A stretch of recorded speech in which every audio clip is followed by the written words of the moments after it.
Jika fokus pertemuan Megawati Prabowo lebih kepada konsolidasi kekuasaan daripada memperbaiki kesejahteraan rakyat, maka demokrasi menjadi formalitas belaka. Implikasinya aspirasi rakyat kecil bisa terabaikan. Hal ini akan menciptakan ketimpangan sosial yang lebih parah, sehingga kebijakan yang dihasilkan mungkin hanya mencerminkan kepentingan kelompok tertentu, bukan kepentingan rakyat luas.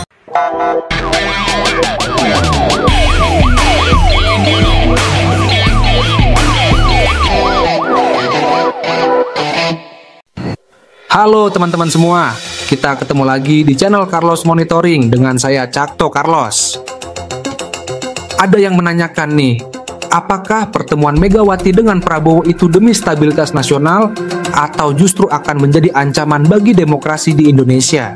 Nah, di sini teman-teman semua pasti mempunyai sudut pandang yang berbeda-beda. Mari kita membedah dari sudut pandang umum yang memiliki dua kemungkinan yang berbeda outputnya. Yang pertama adalah sudut pandang dari pihak pemerintah. Dari seluruh partai pendukungnya dan dari masyarakat pendukungnya tentu akan memberikan dukungan penuh dengan alasan demi stabilitas nasional. Sebaliknya dari kelompok sebagian akademisi, praktisi, dan sebagian masyarakat yang ingin mendorong agar demokrasi bisa berjalan lebih baik, tentu akan berpandangan lain, yaitu apabila PDIP bergabung ke pemerintahan, mereka khawatir akan merusak demokrasi dan kekuasaan akan absolut tanpa kontrol. Bergabung dengan pemerintah dengan tujuan stabilitas nasional, stabilnya pembangunan tentu baik-baik saja. Tetapi dengan menjadi oposisi juga bukan sesuatu yang jelek, justru bisa melakukan kontrol sosial yang jauh lebih baik dan bermanfaat. Apakah benar begitu? Yuk kita bahas sampai tuntas di video ini. Baru-baru ini, wacana pertemuan antara Ketua Umum PDI Perjuangan Megawati Soekarno Putri dengan Presiden Prabowo Subianto menjadi sorotan publik. Mengapa pertemuan ini dianggap penting oleh berbagai kalangan? Ada harapan besar dari hasil pertemuan ini, yaitu bergabungnya PDIP dengan pemerintah akan lebih bisa menjaga stabilitas nasional. Namun di sisi lain tentu ada kekhawatiran hal ini akan mengancam demokrasi di Indonesia. Jadi pertemuan Pak Prabowo dan Ibu Megawati akan menawarkan stabilitas politik nasional dan sebaliknya kemungkinan bisa berakibat matinya demokrasi di Indonesia. Loh, kok bisa begitu? Sebelum membahas lebih lanjut, sebelumnya mari kita bahas histori hubungan antara kedua tokoh ini, Megawati dan Prabowo. Hubungan Megawati dan Prabowo memiliki sejarah panjang. Prabowo pernah menjadi calon wakil presiden Megawati dalam pemilu 2009. Namun setelah itu keduanya sering berada di pihak yang berseberangan. Memang dalam sistem demokrasi, komunikasi antara para pemimpin politik sangatlah penting. Pertemuan Ibu Megawati dengan Bapak Prabowo ini dianggap sebagai upaya untuk menciptakan stabilitas nasional di tengah polarisasi politik yang terjadi. Ada pendapat pertemuan ini menunjukkan bahwa kedua tokoh ini mengutamakan kepentingan bangsa di atas perbedaan politik. Dan memang stabilitas politik sangat berpengaruh terhadap ekonomi, keamanan, dan kehidupan masyarakat. Tidak salah bila ada anggapan, dengan terjalinnya hubungan baik antara Megawati dan Prabowo, harapannya adalah potensi konflik politik bisa diminimalisir. Dari perspektif internal partai, pertemuan ini juga menjadi sinyal positif bagi anggota partai untuk menjaga komunikasi lintas partai. Mungkin ada benarnya anggapan bahwa pertemuan antara Megawati dan Prabowo bukan hanya simbol rekonsiliasi, tetapi juga peluang untuk menciptakan stabilitas nasional yang lebih kokoh.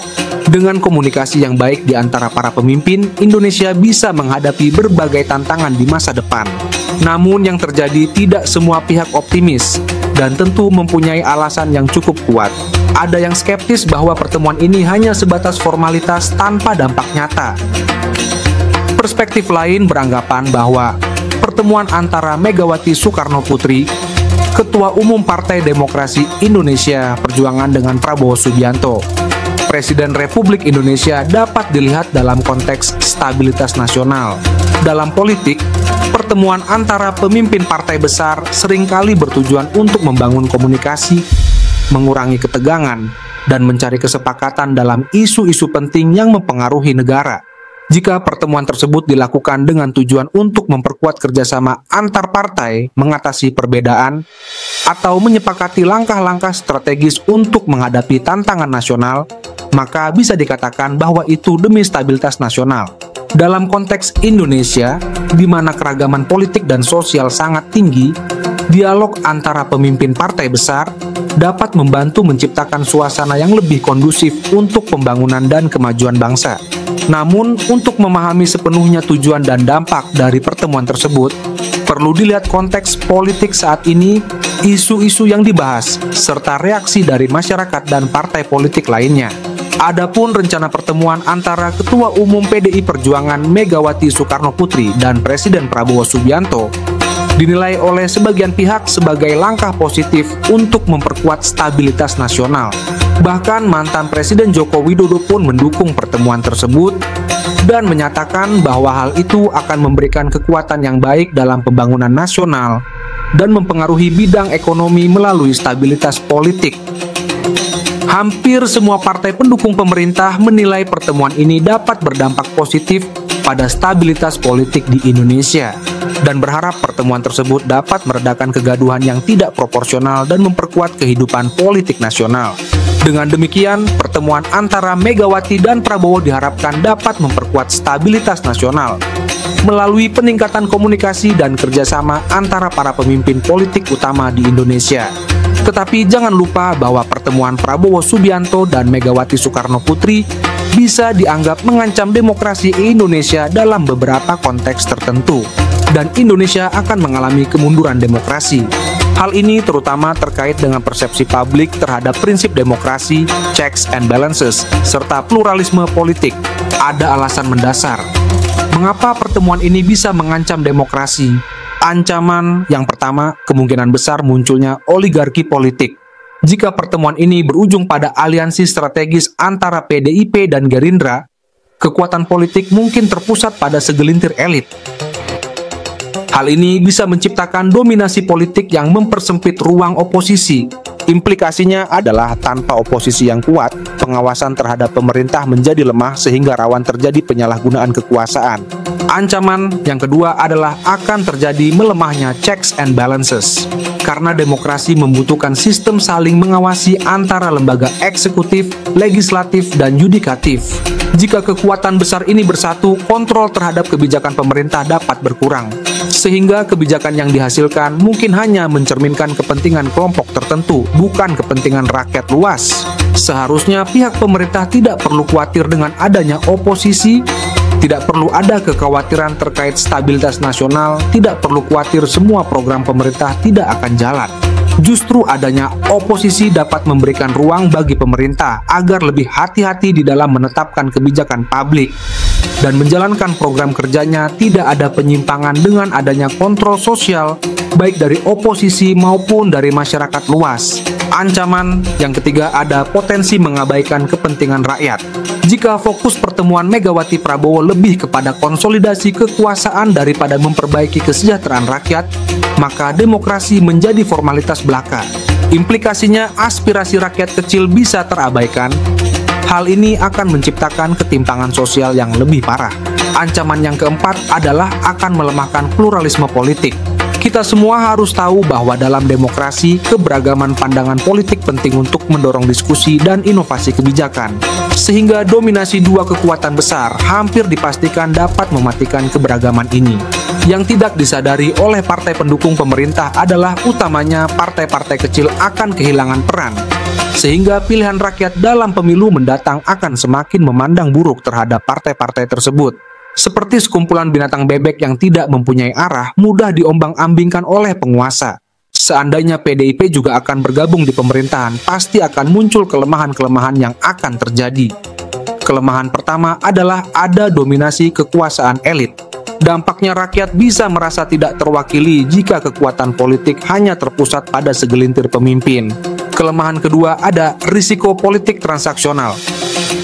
Kesepakatan antar elit politik seringkali berbasis pada kompromi kepentingan pribadi, bukan kepentingan publik. Ini yang mengkhawatirkan. Kepentingan rakyat akan diabaikan. Kelemahan yang ketiga tentu ada peningkatan polarisasi politik. Aliansi besar ini dapat memperlebar jurang antara pendukung kelompok besar dengan pendukung dari partai-partai kecil yang akan berebut simpati dari penguasa dan akan menciptakan ketegangan sosial yang berbahaya. Kelemahan yang keempat adalah terjadi minimnya transparansi dan akuntabilitas. Ini jelas karena tanpa pengawasan yang memadai, kebijakan pemerintah berpotensi tidak transparan sehingga rawan korupsi. Dan kelemahan yang kelima adalah akan muncul potensi penurunan partisipasi publik. Jika rakyat merasa suara mereka tidak mempengaruhi keputusan politik, partisipasi dalam demokrasi bisa menurun. Karena rakyat merasa percuma saja ikut berpartisipasi pemilu kalau endingnya tidak ada perubahan ke arah yang lebih baik. Sehingga kita dapat menyimpulkan bahwa pertemuan Prabowo dan Megawati bisa menjadi ancaman bagi demokrasi jika menghasilkan dominasi kekuasaan yang mereduksi prinsip-prinsip demokrasi. Namun, ancaman ini juga bergantung pada bagaimana kedua pihak mengelola hasil pertemuan mereka. Jika mereka dapat menjaga transparansi, menghormati pluralisme, dan mengutamakan kepentingan rakyat, pertemuan ini justru bisa menjadi peluang untuk memperkuat demokrasi Indonesia. Demikian bahasan kita kali ini, cukup menarik. Terima kasih sudah melihat sampai selesai video ini. Sampai ketemu lagi di video berikutnya dengan topik yang lebih menarik. Dengan saya Cakto Carlos, tetap di channel Carlos Monitoring.